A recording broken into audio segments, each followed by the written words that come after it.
20,000 লোক 22 বছর ধরে একটা কবর বানালো। 20,000 লোক 22 বছর ধরে একটা কবর বানালো। ও বাদশাহ শাহজাহান, আপনার বাপের টাকা 8 কোটি টাকা দিয়ে আপনি আগ্রার তাজমহল বানালেন।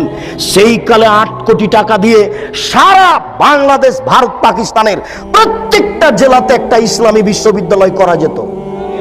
টাকা কার? কে জবাব দিবে? লালন শাহর নামে সেতু হলো কেন?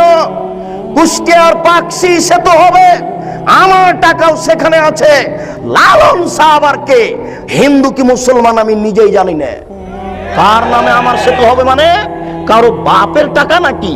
এটা আমার টাকা, নিজের বাপের টাকা দান করে লালন শাহ সেতু করতে হবে। সাবধান থাকুন ও বাদশাহ শাহজাহান, টাকার জবাব দিতে হবে। স্ত্রী মারা গেছে, কবর দিয়ে রেখে আসেন বেটা। 8 কোটি টাকা দিয়ে স্ত্রীর কবর বানান মানে 20,000 লোক 22 বছর কাজ করে। কি দেখাতে চাচ্ছেন আপনি? ভাবছেন কি? কয়দিন সময়? সেই দিন আর বেশি দেরি নেই, যেই দিন অক্ষরে অক্ষরে বুঝাতে হবে টাকা কার। এসব টাকা কার? আশ্চর্য! কেন হবে ব্যক্তির নামে বিমানবন্দর? কেন হবে ব্যক্তির নামে সেতু? কেন হবে এসব অন্যায় যেখানে সেখানে? এত ছবি মূর্তি রাস্তাঘাটে কেন হবে? আমি মূর্তি গড়তে এসেছি, আমি মূর্তি ভাঙতে আসি, আমি মূর্তি গড়তে আসিনি, আমি মূর্তি ভাঙতে এসেছি। আমি মুসলিম চির রণবীর, আমি মরণকে করি না ভয়। মরলে শহীদ, বাঁচলে গাজী, আমার উভয়ই সমান। আমার জেল যতটুকু, সেল ততটুকু, বাইরে যতটুকু ভিতরে ততটুকু, জেলে যতটুকু সেলে ততটুকু, বাহিরে যতটুকু ভিতরে ততটুকু। আমি মুসলিম চির রণবীর, মরণকে করি না ভয়। আমি মাথায় করে মূর্তি রাস্তায় নিয়ে যেতে পারি না। তুমি কাপুরুষ, তুমি কাপুরুষের বাচ্চা। তোমার শরীরে পুজ আছে, তোমার শরীরে পুজ আছে, তোমার শরীরে রক্ত নেই। তোমার শরীরে যদি রক্ত থাকতো তাহলে এটা মুসলিম রক্ত, এটা হচ্ছে মুসলিম গোশত, এটা মুসলিম রক্ত, এটা মুসলিম গোশত, এটা হচ্ছে ইব্রাহিমের রক্ত। ইব্রাহিম আলাইহিস সালাম লাঠি মেরে ছবি মূর্তি ভেঙে চৌচির করেছেন। আমার নবী মুহাম্মদ সাল্লাল্লাহু আলাইহি ওয়াসাল্লাম লাঠি হাতে করে কাবা ঘরে ঢুকলেন, ঢুকে বলছেন জাল হক এসেছে সত্য, ওয়াজাহাকাল বাতিল চলে গেছে মিথ্যে। ইন্নাল বাতিলা নিশ্চয় মিথ্যে, কানা জাহুকা চিরদিন মিথ্যে। এই বলে লাঠি মেরে সব বাপের ছবি মূর্তিকে ভেঙে চৌচির করে দিলেন। আর আপনি কাপুর সন্তান, মাস্টার ডিগ্রি পাস ছেলে, আপনি কি করে রাস্তাঘাটে মূর্তি তৈরি করলেন? আপনি কি করে ঢাকা বিশ্ববিদ্যালয়ের মাঠে, রাজশাহী বিশ্ববিদ্যালয়ের মাঠে, যেখানে সেখানে মূর্তি তৈরি করলেন? আপনার শরীরে রক্ত নয়, ওগুলো পুজ আছে, ওগুলো হাসপাতালে গিয়ে বের করে ফেলেন। ওগুলো দিয়ে লাভ হবে না, এই বিদ্যা দিয়ে লাভ হবে না। সামাজিক কুসংস্কারে একবারে সমাজ পরিপূর্ণ হয়ে আছে, সামাজিক কুসংস্কারে সমাজ একবারে পরিপূর্ণ হয়ে আছে। আশ্চর্য! সারা বাংলাদেশের রাস্তাঘাটে ল্যাংটা মেয়েকে সাজিয়ে দিয়ে লাক্সাবান বিক্রি করা হচ্ছে। এটাই হচ্ছে জাহেলিয়াত। টিভিতে অন করলেই চলে আসে ল্যাংটা মেয়ে পাউডার বিক্রি করছে, এটাই হচ্ছে জাহেলিয়াত। টিভি অন করলে দেখা যায় নগ্ন মেয়ে চলে আসছে, দাঁতের মাজন বিক্রি করছে, এটাই হচ্ছে জাহেলিয়াত। আপনার এই টিনগুলিতে আছে ছবি মূর্তি গরুর, এটাই হচ্ছে জাহেলিয়াত। জায়নামাজে আছে কাবা ঘরের ছবি, এটাই হচ্ছে জাহেলিয়াত। মসজিদের মেহরাবের দুই দিকে লেখা, দুই দিকে আছে কাবা ঘরের টাইলস, এটাই হচ্ছে জাহেলিয়াত। মেহরাবের ডান দিকে আল্লাহ, বাম দিকে মোহাম্মদ, এটাই হচ্ছে জাহেলিয়াত। জন্মদিবস পালন করা জাহেলিয়াত, মৃত্যু দিবস পালন করা জাহেলিয়াত, 26 পালন করা জাহেলিয়াত, 21 ফেব্রুয়ারি পালন করা জাহেলিয়াত, 16 ডিসেম্বর পালন করা জাহেলিয়াত, স্মৃতিসৌধ তৈরি করা জাহেলিয়াত, শহীদ মিনার তৈরি করা জাহেলিয়াত, শহীদ মিনারে ফুল চড়ানো জাহেলিয়াত, সংসদ ভবনে নীরবতা পালন করা জাহেলিয়াত, শিখা চিরন্তন শিখা অনির্বাণ একে হিসাব করা জাহেলিয়াত, স্মৃতিসৌধকে মূল্যায়ন করা জাহেলিয়াত। শুনুন, 31st নাইট হচ্ছে জেনার রাইট। ঢাকা শহরে সেদিন জেনা হয়, এই 31st নাইট হচ্ছে জেনার রাইট। চিটাগাংয়ে জেনার রাইট, সারা বিশ্বের বড় বড় শহরে জেনার রাইট। এই জেনার রাইটকে মূল্যায়ন করা হচ্ছে জাহেলিয়াত। পহিলা বৈশাখ আমি কি হিন্দুর বাচ্চা? আমি তোকে কবর দিতে এসেছি। আমি আবার ওই ইলিশ মাছ রান্না করে নিয়ে, পান্তা ভাত নিয়ে বট গাছের নিচে খাবো কেন? আমি কি অমুসলিম? আমি কি হিন্দুর ঘরে জন্ম নিয়েছি? একে মূল্যায়ন করা হচ্ছে জাহেলিয়াত।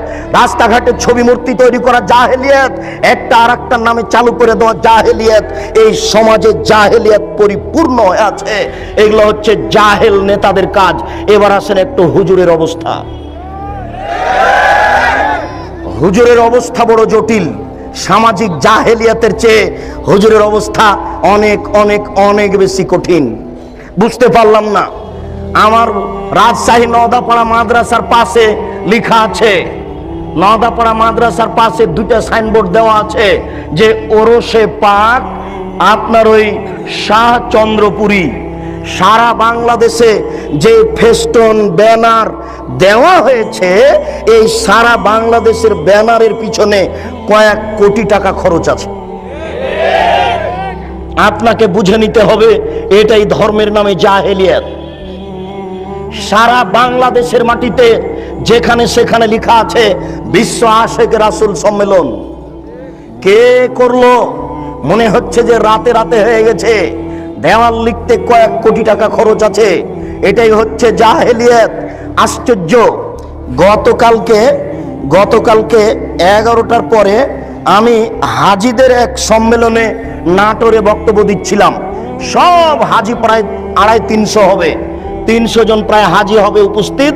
আমাকে কিভাবে তারা দাওয়াত দিল আমিও বুঝতে পারলাম না। যাক, আমি তাদের সাথে কথা বলতে গিয়ে দুই একটা কথা পেশ করেছি। তার একটা কথা পেশ করেছি যে আমি 2007 সালে হজ সফরে গেছিলাম। তো আমি যখন ওই হাজি ক্যাম্পে ঢুকলাম তখন দেখছি ওখানে সবাই অজু করে গোসল করে পোশাক পরে 2 রাকাত নামাজ পড়ছে। আমার খুব কাছের সাথী ভাই আমার এই মোশাররফ ভাই বেরায়েত। আমি বলছি ব্যাপারটা কি, এরা এরকম কেন করছে? আবার ওখানে বলছে লাব্বাইক লাব্বাইক আল্লাহুম্মা লাব্বাইক লাব্বাইক লা শারিকা লাকা লাব্বাইক, এভাবে চিৎকার করছে। তখন আমি বললাম যে মোশাররফ ভাই কেমন কথা হলো, এদেরকে বলা যায় না। আরে তো ভারত বাংলাদেশ পাকিস্তানের জন্য এহরাম বাঁধার জায়গা হচ্ছে এলামলাম। যখন বিমানটা এলামলামের উপর দিয়ে পার হবে তখন বৈমানিকের পক্ষ থেকে লোক এসে বলবে আপনারা এহরাম বাঁধুন, আপনারা এহরাম বাঁধুন। তখন তাকে বলা শুরু করতে হবে লাব্বাইক উমরাতান। এই কথা বলে এই যে শুরু হবে লাব্বাইক আল্লাহুম্মা লাব্বাইক লাব্বাইক লা শারিকা লাকা লাব্বাইক ইন্নাল হামদা ওয়া নি'মাতা লাকা ওয়াল মুলক লা শারিকা লাক। এই যে চললো একাকার, যে যত পারে একবারে চিলিয়ে একাকার করে দিবে। আল্লাহ রাসূল এইভাবে অনুমতি দিয়েছেন। তো এখানে ঢাকা হাজি ক্যাম্পে যে হয়ে গেল এলামলাম, তখন আমি একজনকে বললাম যে ভাই এটা ঠিক নয়, এটা তো এলামলাম নয়। তখন বলছে আরে এটা তো ঢাকা হাজি ক্যাম্প, বাড়ি থেকে যদি বলি তবুও হবে। এখন তাকে কে বলবে যে আপনার যদি বাড়ি থেকেই চলে তো মোহাম্মদ সাল্লাল্লাহু আলাইহি সাল্লাম কি কলা করতে এসেছিলেন? উনি কি ছাই করতে এসেছিলেন? আপনারটাই যদি চলে তো উনি কেন আসলেন? আপনারটাই যদি চলে তো উনি কেন আসলেন? তার কি দাম, তার কি মূল্যায়ন? আশ্চর্য। জোর করে ধর্ম মানছেন, অসম্ভব হতে পারে না। এটাই জাহেলিয়াত। সারা বাংলাদেশে যে সব দেওয়ানবাগি চলছে এটাই হচ্ছে জাহেলিয়াত। শুনুন, এই দেশের মাটিতে যে আপনার চলছে ওই চিশতিয়া নকশবন্দিয়ে মুজাদ্দিদিয়ে এই সব তরিকা জাহেলিয়াত। 1980 সালের জরিপে এই দেশের মাটিতে 2,98,000 পীর আছে। সব পীরের সব তরিকা হচ্ছে জাহেলিয়াত। এই মাইজ ভান্ডারি হচ্ছে জাহেলিয়াত। আশ্চর্য, নারী পুরুষ একাকার হয়ে জিকির করছে। সেই দিন আমরা গেছিলাম নরসিংদী, এটা নজরপুরা নরসিংদী নাকি, নজরপুরা একটা গ্রামে গেছিলাম নরসিংদী। তো আমরা নজরপুরা থেকে বক্তব্য দিয়ে আসলাম, পাশে গান বাজনা দিয়ে বাদ্যযন্ত্র দিয়ে নারীর বক্তব্য চলছে। নারীর বক্তব্য, নারী গাজাল করছে, বক্তব্য দিচ্ছে, বাদ্যযন্ত্র চলছে। আরে সংসদ ভবনের মমতাজ বেগম ডুবি তবলা দিয়ে জিকির করে। আশ্চর্য। আর কোরআন নাকি 30 পারা নয় 90 পারা। 30 পারা হচ্ছে জাহেরি আর 60 পারা হচ্ছে বাতেনি। এরই নাম হচ্ছে ধর্মীয় জাহেলিয়াত। একে ঠেকাবে কে? এই জন্য আপনাকে বলি এই হিফজখানা বন্ধ করতে হবে। যেখানে কোরআন হাদিস শিক্ষার ব্যবস্থা আছে সেখানে হিফজখানা খুলতে হবে। এই ছেলেটাকে আপনি কেন হাফেজ করলেন? এর বয়স হচ্ছে 16 বছর, মাথায় একটা উঁচু টুপি দিয়েছে, তার উপর একটা রুমাল দিয়ে মানুষের বাড়িতে মিলাদ করে বেড়াচ্ছে, কোরআন মাজিদ পড়ছে আর ভালো কিছু খাবার দিচ্ছে, 200 টাকা পকেটে দিয়েছে, একবারে খুশি হয়ে গেছে, চিৎকার করে আমার বাপের নামে দোয়া করে চলে আসলো। এ জাতির কি করতে পারে? যে চলিসা করে বেড়াই, যে কুলখানি করে বেড়াই, যে মানুষের দোকান করে আপনার উদ্বোধন করে কোরআন মাজিদ পড়ে, যে মানুষের বাড়ি উদ্বোধন করে কোরআন মাজিদ পড়ে, সেই হাফেজ দিয়ে কি হবে? সেই হিফজখানা বন্ধ করতে হবে। এই সামাজিক জাহেলিয়াত, এই ধর্মীয় জাহেলিয়াতের জন্য এই 3 নম্বর শ্রেণীর ছেলে দেওয়া হবে না। একেবারে বলিষ্ঠ কণ্ঠের, একেবারে নির্ভীক সেনা, যার অন্তরে কোনো ভয় ভীতি থাকবে না, যার বিদ্যের সামনে পৃথিবীর কোনো বিদ্যা টিকবে না। জাকির নায়কের মতো পৃথিবীর কোনো বিদ্যা তার সামনে টিকবে না, এবং নির্ভীক সেনা হবে।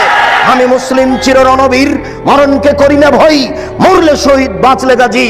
এই কণ্ঠ নিয়ে যে মাঠে নামবে, সেই জাতির উপকার করতে পারে, সেই এই সামাজিক কুসংস্কার বন্ধ করতে পারে, সেই এই ধর্মীয় কুসংস্কার বন্ধ করতে পারে।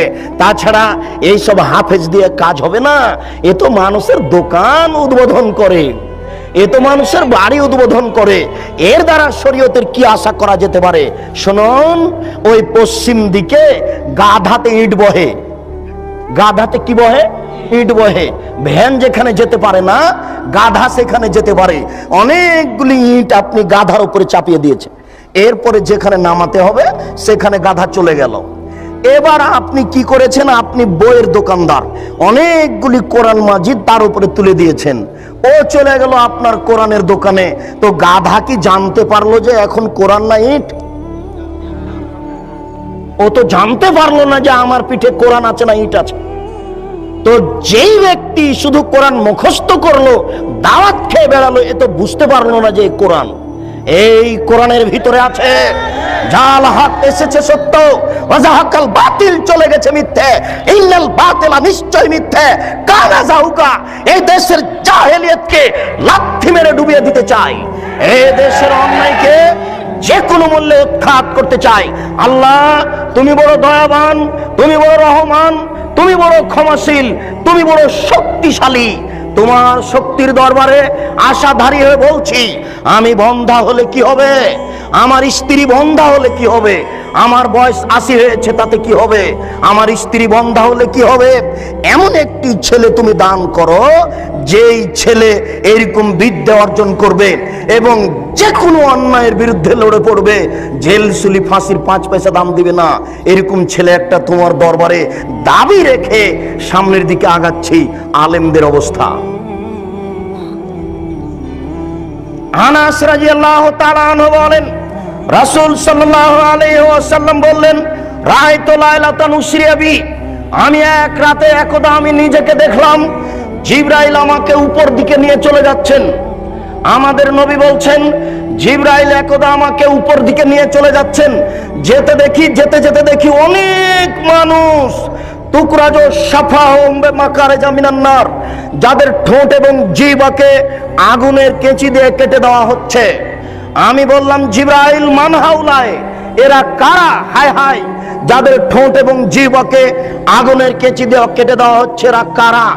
তখন জিবরাইল আলাইহিস সালাম বললেন, হাউলায়ে খুতুবাউ মিন উম্মাতিক, এরা হচ্ছে আপনার উম্মতের বক্তা, যারা বক্তৃতা করে বেড়ায়, তাদের ঠোঁট এবং জিহ্বাকে আগুনের কেঁচি দিয়ে কেটে দেওয়া হচ্ছে। বারবার বলছে কোরআন শরীফ, অথচ কোরআন শরীফ হবে না, কি হবে? কোরআন মাজিদ। তাহলে বক্তা দিয়ে কি হতে পারে? কোরআন মাজিদের শেষে যে দোয়া আছে 1 পৃষ্ঠা, সেটাও মানুষ রচিত। তাহলে আলিম দিয়ে কি হতে পারে? কোরআন তেলাওয়াত শেষে সাদাকাল্লাহুল আজিম বললে এই আলেম দিয়ে কি হতে পারে? যে ব্যক্তি মানুষের মতামতকেই বলে চূড়ান্ত, সেই ব্যক্তি দিয়ে কি হতে পারে? আল্লাহ রাসূল বলছেন, আমি দুনিয়া থেকে চলে গেলাম, দুটি জিনিস রেখে গেলাম, কোরআন এবং আমার হাদিস। কি করে ব্যক্তির কথা এখানে আসতে পারে? বড় হুজুরের কথা কি করে আসতে পারে? পীর সাহেবের কথা কি করে আসতে পারে? বুজুর্গানের দিনের কথা কি করে আসতে পারে? পৃথিবীর কোনো মানুষের কথা গ্রহণীয় হবে না, শুধুমাত্র একজন মানুষের কথা গ্রহণীয় হবে, যার নাম মুহাম্মদ সাল্লাল্লাহু আলাইহি সাল্লাম। তিনি বলছেন, শোনো, লাউ কানা মূসা হাইয়ান, আজ যদি মূসা আলাইহিস সালাম জীবিত হন, পীর সাহেব তো দূরের কথা, বড় হুজুর তো দূরের কথা, বুজুর্গানে দিন তো দূরের কথা, এখন যদি মূসা আলাইহিস সালাম জীবিত হন, তারাক্তুমুনি, যদি তোমরা আমাকে ছেড়ে দাও, লাত্তাবাতুমুহ, আর তোমরা যদি মূসাকে গ্রহণ করো, তাহলে তোমরা লাসলালতুম, ভ্রান্ত হয়ে যাবে, তোমাদেরকে জাহান্নামে যেতে হবে। তোমার পীর সাহেব তো দূরের কথা, বুজুর্গানে দিন তো দূরের কথা, এখন যদি মূসা আলাইহিস সালাম জীবিত হন, মূসা, আর তোমরা যদি আমাকে ছেড়ে দিয়ে মূসাকে মানো, তাহলে তোমাদের সবাইকে জাহান্নামে যেতে হবে, কেউ টিকতে পারবে না। তাহলে আপনার পীর সাহেব, বুজুর্গানে দিন কোনো ব্যক্তির এখানে প্রশ্নে আসে না, মাত্র একজন মানুষের কথা চলবে, যার নাম মুহাম্মদ সাল্লাল্লাহু আলাইহি সাল্লাম। ওসামা ইবনে যায়েদ রাদিয়াল্লাহু তাআলা আনহু বলেন, রাসূল সাল্লাল্লাহু আলাইহি সাল্লাম বলেন, ইয়াউমাল কিয়ামা বিরাজুলিন ইউলকা ফিন্নার, বিচারের মাঠে একজন লোককে নিয়ে যাওয়া হবে, এরপরে জাহান্নামে নিক্ষেপ করা হবে। তান্দালে কাকতা বহু ফিন্নারে, সেই ব্যক্তি জাহান্নামে যাওয়ার সাথে সাথে নাড়ি ভুঁড়ি তার বের হয়ে ঝুলতে থাকবে। ওয়াথানু ফিহা কাতাহানিল হিমারে বেরাহাহু, ও তার নাড়ি ভুঁড়ির চতুর্দিকে ঘুরতে থাকবে জাহান্নামে, যেইভাবে গাধা তার রাহাটের চতুর্দিকে ঘুরতে থাকে। এই কথা আপনি ভালোভাবে বুঝতে পারবেন না। গরুর পায়ে ধান মারা দেখেছেন কি? গরু যেমন ধানের উপরে ঘুরে, ওইভাবে মাওলানা সাহেব তার নাড়ি ভুঁড়ির চতুর্দিকে ঘুরবে। ফায়াজতামু আলাইহি আহলুন নার, জাহান্নামীরা সেখানে জমা হয়ে বলবে, মালাক, হুজুর কি খবর? হুজুর আপনার অবস্থা কেন এইরূপ? তা'মুরুনা বিল মারুফ ওয়া তানহাউনা আনিল মুনকার, আপনি তো আমাদেরকে ভালো কাজের আদেশ করছিলেন, মন্দ কাজের নিষেধ করছিলেন, তা আপনি কেন জাহান্নামে? আপনার অবস্থা কেন এইরূপ? তখন মাওলানা সাহেব বলবেন, কি বলি, আমরুকুম বিল মারুফ ওয়া লা আতিহি, আমি ভালো বলেছি, ভালো করিনি যে। ওয়া আনহাকু আনিল মুনকার ওয়া আতিহি, আমি মন্দ থেকে নিষেধ করেছি আর নিজেই মন্দ করেছি। চুক্তি ছাড়া হুজুরের বক্তব্য চলে না। হুজুর বক্তব্য এখানে ঠিকই দেন, আর মেয়ে ঠিকই ঢাকা বিশ্ববিদ্যালয়ে পড়ে ফতোয়া গায়ে দিয়ে। আরে 4 মাসের চিল্লাই চলে গেছে হুজুর গো, আহাল পরিবার কার হাতে জিম্মে দিয়ে চলে গেছে। স্ত্রী ঠিকই নগ্ন হয়ে ঘুরে বেড়াচ্ছে, মেয়ে ঠিকই কলেজের মাঠে ঘুরছে, আবার উনি লন্ডনে গিয়ে তাসবিহ জিকির তাসবিহ টিপছে। দেখেন আশ্চর্য ধর্ম। আপনি এদেশের নেতা নেত্রীর ধর্ম দেখে অবাক হচ্ছেন, আপনি দেখেন হুজুরের ধর্ম আশ্চর্য। আমরা নেতা নেত্রীর ধর্ম দেখে আশ্চর্য হই যে নেতা নেত্রী কবরের পাশে দাঁড়িয়ে হাত তুলে দোয়া করছে। আরে নেতা নেত্রী নারী পুরুষ তো আছে আছে, হিন্দু হাত তুলে আছে। তাহলে ধর্মকে মজাক করা হচ্ছে। এটা ধর্ম কিছু না, একটা হাতের ময়লা, এটা নিজের ব্যাপার। ঠিক নেতা নেত্রীর যেমন নিজের ব্যাপার, এই চিল্লার হুজুরের তেমন নিজের ব্যাপার। ওইখানে গিয়ে তাসবিহ টিপে আর এইখানে মেয়ে বিশ্ববিদ্যালয়ে পড়ে। আশ্চর্য। আল্লাহ রাসূল বলছেন যে তোমার উপরে তোমার স্ত্রীর 5টা জিনিস রাখলাম। এই শোনো, তোমার উপরে তোমার স্ত্রীর 5টা জিনিস রাখলাম। 1, যে মানের খাচ্ছ সে মানের খাওয়াবা। 2, যে মানের পড়ছো সে মানের পড়বা। 3, কখনো কটু কথা বলবা না। 4, কখনো মুখের উপরে মারবা না। 5, তুমি তোমার বাড়ি ছাড়া তাকে কোথাও যেতে দিবা না, তোমার বাড়ি ছাড়া কোথাও তুমি তাকে থাকতে দিবা না। এটা স্বামী মানে ক্ষমতা।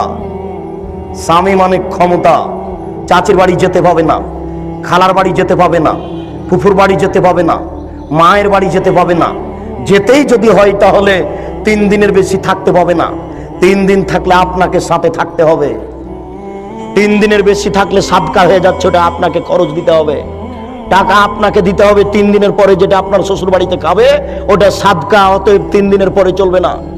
মেহমানি 3 দিনের বেশি চলে না। শুনুন, আপনার বাড়ি ছাড়া আপনার স্ত্রী কোথাও থাকতে পারে না। তো বাজারে আছে যে আপনি মরেছেন এই জন্য, আপনার বড় ছেলে মারা গেছে এই জন্য আপনার স্ত্রী বাজারে আছে। ও বাজারে যাবে কেন? ও তো নারী, ও তো বাড়ির জিনিস। ওকে আল্লাহ রাসূল ঘেরে রাখতে বলছেন। ওকে আল্লাহ রাসূল ঢেকে রাখতে বলছেন, ওকে আল্লাহ বাড়িতে থাকতে বলছেন। আল্লাহ তাআলা বলছেন ওয়াকারনা ফি বুয়ুতিকুন্না ওয়ালা তাবাররাজনা তাবারুজাল জাহিলিয়াতিল উলা, হে মুসলিম মহিলা তোমরা বাড়িতে থাকো। বন্যতার যুগে, বর্বরতার যুগে, অসভ্যতার যুগে নারীরা যেভাবে প্রদর্শনী দিয়ে চলতো সেভাবে তোমরা চলো না। এটাই হচ্ছে বন্যতা, এটাই হচ্ছে বর্বরতা, এটাই হচ্ছে অসভ্যতা। অতএব আপনি বাড়ি রেখে কোথায় যাবেন? 5টা জিনিস আপনার উপরে জরুরি জিম্মেদারি। আপনি বাড়ি থেকে চলে যাচ্ছেন, এটা হচ্ছে আলেম মানুষ হিসেবে আপনার একটা দুর্গতি আসার প্রমাণ। শুনুন, আবু হুরায়রা রাদিয়াল্লাহু তাআলা আনহু বলেন, অন্য এক বর্ণনায় সামরা ইবনে জুনদুব রাদিয়াল্লাহু তাআলা আনহু বলেন, আল্লাহর নবী বলছেন আমার 2 হাত ধরে জিবরাইল এবং মেকাইল টেনে নিয়ে যেতে লাগলেন। যেতে যেতে দেখি একটা লোক এইভাবে চিথে শুয়ে রয়েছে, পাশে একটা লোক দাঁড়িয়ে আছে, তার হাতে একটা বড় পাথর রয়েছে। ইয়াসদাখু বিরাসাহু, এই পাথর দিয়ে তার মাথাকে ভেঙে চৌচির করে দিচ্ছে। ফায়জা জারাবাহু তাদাদাহাল হাজারো ফান্তালাকা ইলাইহি, মারার সাথে সাথে মাথা ফেটে একবারে চৌচির হয়ে যাচ্ছে আর পাথরটা ছিটকে দূরে চলে যাচ্ছে। এই লোকটি আবার পাথর আনতে যাচ্ছে, পাথর আনতে না আনতেই মাথা ঠিক হয়ে গেছে, আবার মারে, আবার চৌচির হয়, পাথর দূরে চলে যায়। আল্লাহ রাসূল বললেন, জিবরাইল মা হাজা, এ কি দৃশ্য? এ কে যার মাথাকে এভাবে চৌচির করে দেওয়া হচ্ছে, ফাটিয়ে দেওয়া হচ্ছে?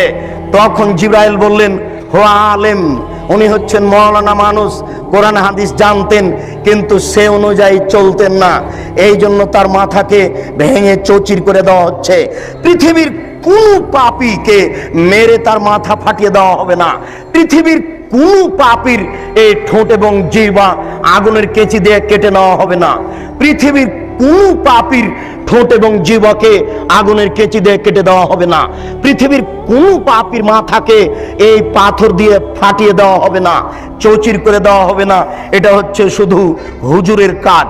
শুনুন, রাসূল সাল্লাল্লাহু আলাইহি সাল্লাম বলছেন, একুনু মিন বাদি আইম্মা, আমার পরে কতগুলি আলেম ওলামা আসবে, আমার পরে কতগুলি আলেম ওলামা আসবে, আমার পরে কতগুলি আলেম ওলামা আসবে, ইস্তান্নুনা বিগাইরি সুন্নতি, যারা আমার সুন্নাত ছেড়ে দিয়ে অন্য সুন্নাত গ্রহণ করে বলবে এটাই রাসূলের সুন্নাত। যারা আমার সুন্নাত ছেড়ে দিয়ে অন্য সুন্নাত গ্রহণ করে বলবে এটাই রাসূলের সুন্নাত। আশ্চর্য, আল্লাহ রাসূল 23 বছর জীবনে, আল্লাহ রাসূল 23 বছর জীবনে, আল্লাহ রাসূল 23 বছর জীবনে কয়েক হাজার ওয়াক্ত নামাজ পড়িয়েছেন। কোনো একদিন একামাতের পরে না বলে নামাজ শুরু করেছেন, কিছু না বলে নামাজ শুরু করেছেন, এটা জীবনেও ঘটেনি। তিনি আগে বলেছেন, সাউসুফুফাকুম, কাতার সোজা করুন, অতারাসু, প্রাচীরের মতো হয়ে দাঁড়ান, শুদ্ধু খেলালাকুম, তোমাদের আপনাদের ফাঁকা বন্ধ করুন। ওই যে আমি দেখতে পাচ্ছি, ওই যে 2 জনের ফাঁকা দিয়ে শয়তান ছাগলের বাচ্চার মতো প্রবেশ করছে, ওই যে আমি দেখতে পাচ্ছি 2 জনের ফাঁকা দিয়ে শয়তান ছাগলের বাচ্চার মতো প্রবেশ করছে। আপনারা 2 জনের ফাঁকা বন্ধ করুন, প্রাচীরের মতো হয়ে দাঁড়ান, কাতার সোজা করুন। মান সাদ্দা ফুরজাতান বানাল্লাহু লাহু বাইতান ফিল জান্নাহ, কেউ যদি 2 জনের ফাঁকা বন্ধ করে তাহলে আল্লাহ তার জন্য জান্নাতে ঘর বানাবেন, তাহলে আল্লাহ তার জন্য জান্নাতে ঘর বানাবেন। চলেন আপনাকে মাদারটেক বাজারে 2-1টা মসজিদে দেখাই, 2 জন দাঁড়িয়ে আছে, 2 জনের মাঝে আরো 2 জন ধরবে। চলেন আপনাকে বাইতুল মুকাররমে দেখাই, কোন জায়গাতে 2 জনের মাঝে আরো 10 জন ধরবে। ওইদিকে ইমাম সাহেব এই ইমামের জায়গাতে আসতেই বলছে যে কাতার সোজা করুন। আল্লাহর মুখখানে বলিয়া নেয় নে যে একামাত দেন, এই কথা বলে না। ও বলছে যে কাতার সোজা করুন, অথচ তাকে বলতে হবে একামাত দেন। এরপরে ওখানে যাবে, একামাত চলতে থাকবে, মুসল্লিদের মুখে মুখে দাঁড়িয়ে থাকতে হবে আর বলতে হবে কাতার সোজা করুন, প্রাচীরের মতো হয়ে দাঁড়ান, 2 জনের ফাঁকা বন্ধ করুন। এক পর্যায়ে পশ্চিমমুখী হয়ে আল্লাহু আকবার বলে নামাজ শুরু করতে হবে। কত বড় জাহেল, কত বড় অজ্ঞ, কত বড় জাহেল, কত বড় অজ্ঞ হুজুর! আরে জিন্দেগিতে একবারও বলে না, একবারও বলে না। আজ থেকে আপনি পরীক্ষা করুন, এখন যে ফজরের নামাজে পরীক্ষা করুন, আশ্চর্য, অবাক হতে হয়। আল্লাহ রাসূল বলছেন, থামের ভিতরে দাঁড়াবা না, লাইনের যেন বিচ্ছিন্নতা না আসে। থামের ভিতরে দাঁড়াবেন না, পায়ার মাঝে দাঁড়াবেন না, যেন কাতারের ভিতরে বিচ্ছিন্নতা না আসে। কেউ যদি ওই পায়ার মাঝামাঝিতে দাঁড়িয়ে গেছে, তখন সাহাবীগণ তাকে ধাক্কা দিয়ে আগে এবং পিছে করে দিয়েছেন। ওরে হুজুর, কত বড় জাহেল! ওই কাতারের মাঝে এইভাবে রেখেছে জুতা স্যান্ডেলের বাক্স। দেখেন আপনি এই বাজারে, এই শহরে কত মসজিদ এইভাবে আছে। আল্লাহর নবী বলছেন, এক শ্রেণীর মাওলানা আলেম ওলামা বের হবে, যারা আমার সুন্নাত ছেড়ে দিয়ে অন্য সুন্নাত ধরে বলবেন এটাই রাসূলের সুন্নাত। লাখো সুন্নাতকে তারা কবর দিচ্ছে, যেটা রাসূলের নয়। রাসূলের যেটা আছে সেটাকে কবর দিয়ে অন্য একটা বানিয়ে চলেছে। আশ্চর্য! আপনাকে একটু বলতে হয়, আশ্চর্য আপনাকে একটু বলতে হয়, আমাদের নবী বৃহস্পতিবার এবং সোমবার রোজা থাকতেন। কেন জানেন? আমাদের নবী বৃহস্পতিবার এবং সোমবার রোজা থাকতেন এই জন্য যে সাপ্তাহিক রিপোর্ট পেশ করা হয় বৃহস্পতিবার আর সোমবার। আমাদের নবী মুহাম্মদ সাল্লাল্লাহু আলাইহি সাল্লাম চাইতেন যে যখন আমার রিপোর্টটা পেশ করা হবে তখন আল্লাহ দেখুক যে আমি রোজা আছি। আমার রিপোর্টটা যখন পেশ করা হবে তখন আল্লাহ দেখুক যে আমি রোজা আছি। এটা তিনি চাইতেন, এই জন্য বৃহস্পতিবার সোমবার সিয়াম পালন করতেন। বুঝাতে পেরেছি কি? বাৎসরিক রিপোর্ট পেশ করা হয় শাবান মাসে, বাৎসরিক রিপোর্ট পেশ করা হয় শাবান মাসে। আমাদের নবী মুহাম্মদ সাল্লাল্লাহু আলাইহি সাল্লামের জানা ছিল না যে শাবান মাসের কোন দিনে রিপোর্ট পেশ করা হয়। এই জন্য আয়েশা রাদিয়াল্লাহু তাআলা আনহা বলছেন যে ওই দিনটাকে ধরার জন্য আল্লাহ রাসূল পুরো শাবান সিয়াম পালন করতেন, তবে শাবানকে রমজানের সাথে লাগিয়ে দিতেন না। উম্মু সালামা রাদিয়াল্লাহু তাআলা আনহা বলেন, আমাদের নবী মুহাম্মদ সাল্লাল্লাহু আলাইহি সাল্লাম পুরো শাবান সিয়াম পালন করতেন, তবে শাবানকে রমজানের সাথে লাগিয়ে দিতেন না। কেন? তিনি ভাবতেন এই দিনটা আমাকে ধরতেই হবে। বাৎসরিক যখন রিপোর্ট পেশ করা হবে তখন আল্লাহ দেখুক যে আমি রোজা আছি। বাৎসরিক যখন রিপোর্ট পেশ করা হবে তখন আল্লাহ দেখুক যে আমি রোজা আছি। এটা দেখানোর জন্য তিনি শাবান মাসে বেশি বেশি রোজা রাখতেন। ভারত, বাংলাদেশ, পাকিস্তানের এই সব হুজুরেরা জাহেলের পরিচয় দিয়ে কিভাবে কিভাবে জেনে নিল সেদিন 15ই শাবান। ভারত, বাংলাদেশ, পাকিস্তানের হুজুরেরা কিভাবে কিভাবে জেনে নিল সেদিন হচ্ছে 15ই শাবান। তাই তারা কলকারখানা, অফিস, আদালত, কোর্ট কাচারি, শিক্ষা প্রতিষ্ঠান বন্ধ করে রাতে গোসল করে আতর গোলাপ মেখে দিনে রোজা থাকে। অসম্ভব হতে পারে না। আল্লাহ রাসূল বললেন, আমার সুন্নাত ছেড়ে দিয়ে তারা অন্য সুন্নাতকে ধরে বলবে এটাই রাসূলের সুন্নাত। প্রায় পুরো শাবান সিয়াম পালন করা হচ্ছে রাসূলের সুন্নাত, আর একদিন সিয়াম পালন করা হচ্ছে ভারতের সুন্নাত, মানুষের সুন্নাত। 27শে রজব কোরআন মাজিদ নাজিল হয়েছে, আল্লাহ রাসূল গেছিলেন মেরাজে। এই কথার ভিত্তিতে মেরাজের দিন রোজা রাখতে হবে, এটা মিথ্যে। কোরআন মাজিদের আয়াত পেশ করা হচ্ছে মিলাদের জন্য 4টে। আল্লাহ মিলাদ করেছেন, নবী মিলাদ করেছেন, সাহাবীগণ মিলাদ করেছেন। কত বড় ডাহা মিথ্যে কথা সাহাবীদের উপরে! এগুলো সব বাতেনি কোরআন, এগুলো হচ্ছে বাতেনি বানাওয়াট কথা, অসম্ভব হতে পারে না। শুনুন, 27শে রজব রোজা হতে পারে না, 15ই শাবান রোজা হতে পারে না। এইগুলি হচ্ছে রাসূলের সুন্নাতকে ছেড়ে দিয়ে অন্য সুন্নাত গ্রহণ করা, রাসূলের আদর্শকে ছেড়ে দিয়ে অন্য আদর্শ গ্রহণ করা। তাই রাসূল সাল্লাল্লাহু আলাইহি সাল্লাম বলছেন, ফিহিম রিজালুন, এই আলেমদের মধ্যে কতগুলি আলেম হবে, কুলুবুহুম কুলুবুশ শায়াতিন, শায়াতিন ফি জুসমানি ইনসিন, এদের অন্তর হবে শয়তানের অন্তর, এদের দেখতে লাগবে মানুষ। এদের অন্তর হবে শয়তানের অন্তর, এদের দেখতে লাগবে মানুষ। এদের অন্তর হবে শয়তানের অন্তর, এদের দেখতে লাগবে মানুষ। আল্লাহর রাসূল এক শ্রেণীর আলেমকে শয়তান বললেন। আল্লাহ রাসূল এক শ্রেণীর আলেমের জিহ্বা কেটে নেওয়া হবে এই কথা বললেন।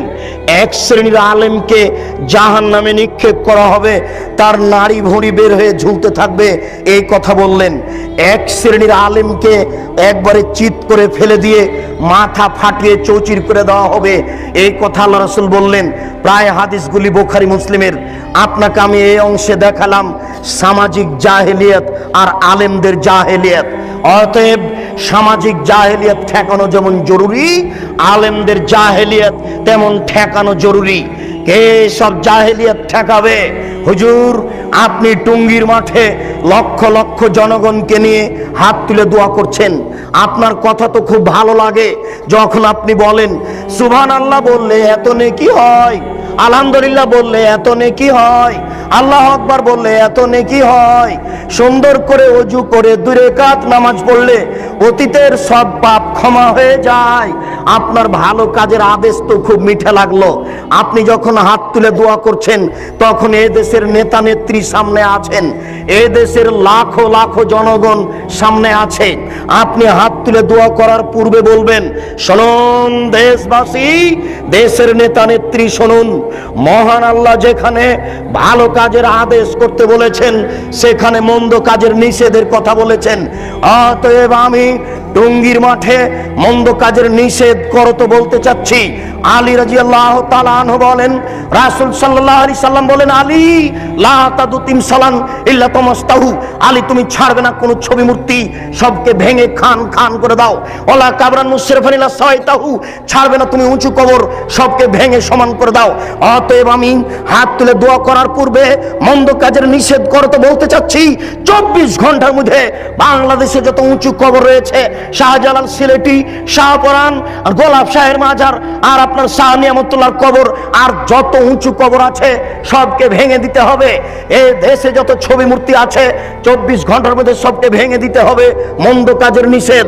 শুনুন দেশবাসী, দেশের নেতা নেত্রী, আমি হাত তুলে দোয়া করার পূর্বে মন্দ কাজের নিষেধ করতে বলতে চাই।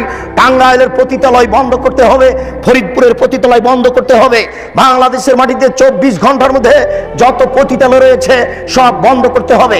আমি মন্দ কাজের নিষেধ করতে বলতে চাচ্ছি, বাংলাদেশে যত ব্যাংকিং ব্যবস্থা রয়েছে 24 ঘন্টার মধ্যেই সুদী ব্যাংকিং ব্যবস্থা বন্ধ করতে হবে। হুজুর, মন্দ কাজের নিষেধ পান না খুঁজে? ভালো কাজের আদেশ তো সহজেই করা যায়। সুবহানাল্লাহ বললে এত নেকি হয়, আলহামদুলিল্লাহ বললে এত নেকি হয়, আল্লাহ আকবার বললে এত নেকি হয়। সুন্দর করে ওযু করে 2 রাকাত নামাজ পড়লে অতীতের পাপ ক্ষমা হয়ে যায়। ভালো কাজের আদেশ করা সহজ, মন্দ কাজের আদেশ করা সহজ নয়, মন্দ কাজের নিষেধ করা সহজ নয়।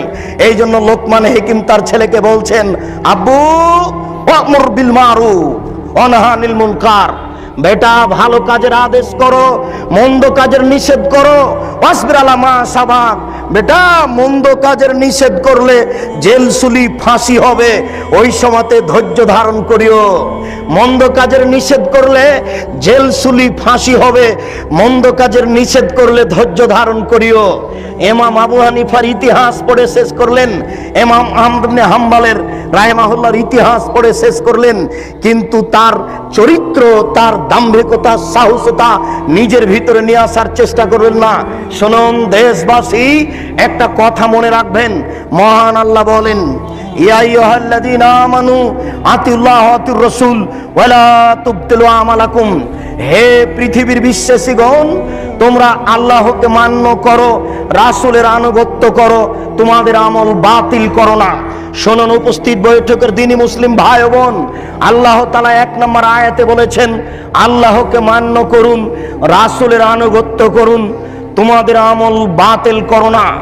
আল্লাহ তাআলা বলেন, আল্লাহকে মান্য করা মানে শিরক করা যাবে না, রাসূলের আনুগত্য মানে কোনো বেদাত কাজ করা যাবে না। মানুষ যদি আল্লাহকে মান্য না করে শিরক করে, মানুষ যদি রাসূলের আনুগত্য না করে বিদআত করে, তাহলে তার আমল বাতিল হবে। শিরক করলে অতীতের নেকি নষ্ট হয়ে যায়, আল্লাহকে অপমান করা হয়, আল্লাহকে হেয় তুচ্ছ করা হয়। শিরক করলে অতীতের নেকি নষ্ট হয়ে যায়, আল্লাহকে অপমান করা হয়, আল্লাহকে হেয় তুচ্ছ করা হয়। বিদআত করলে ইবাদত কবুল হয় না, রাসূলকে অপমান করা হয়, রাসূলকে হেয় তুচ্ছ করা হয়। সম্মানিত দিনী ভাই, শহরের ব্যাপার আমি যে বিষয়ে আলোচনা করতে চাচ্ছিলাম সেই বিষয়ে অন্যদিন আলোচনা হবে। প্রথম যে 2টি বিষয় আপনার সামনে মোটামুটিভাবে পেশ করলাম, এই বিষয়গুলি আমরা সময় সাপেক্ষে আরো বিস্তারিত পেশ করেছি। সেইগুলো ইন্টারনেটের মাধ্যমে এবং অন্যান্য মোবাইলের মাধ্যমে বা ইসলামিক টিভিতে সপ্তাহে একদিন মঙ্গলবার, আর পিস টিভিতে সপ্তাহে 3 দিন। এইসব দিনগুলিতে এই বিষয়গুলি বিস্তারিত জেনে নেওয়ার চেষ্টা করুন। এই দাওয়াত দিয়ে আজকের সংক্ষিপ্ত আলোচনা এখানেই শেষ করো তো বলছি। আল্লাহ, আমাদের যারা মারা গেছে তুমি তাদের কবরের শাস্তি মাফ করো। আমরা যারা অসুস্থ তাদের তুমি আরোগ্য দান করো। আমরা যারা বেঁচে আছি তুমি তাদেরকে তোমার রাসূলের পদ্ধতি অনুযায়ী চলার তৌফিক দান করো। এই দাবি, এই দাওয়া তোমার দরবারে রেখে আজকের সংক্ষিপ্ত আলোচনা এখানেই শেষ করছি।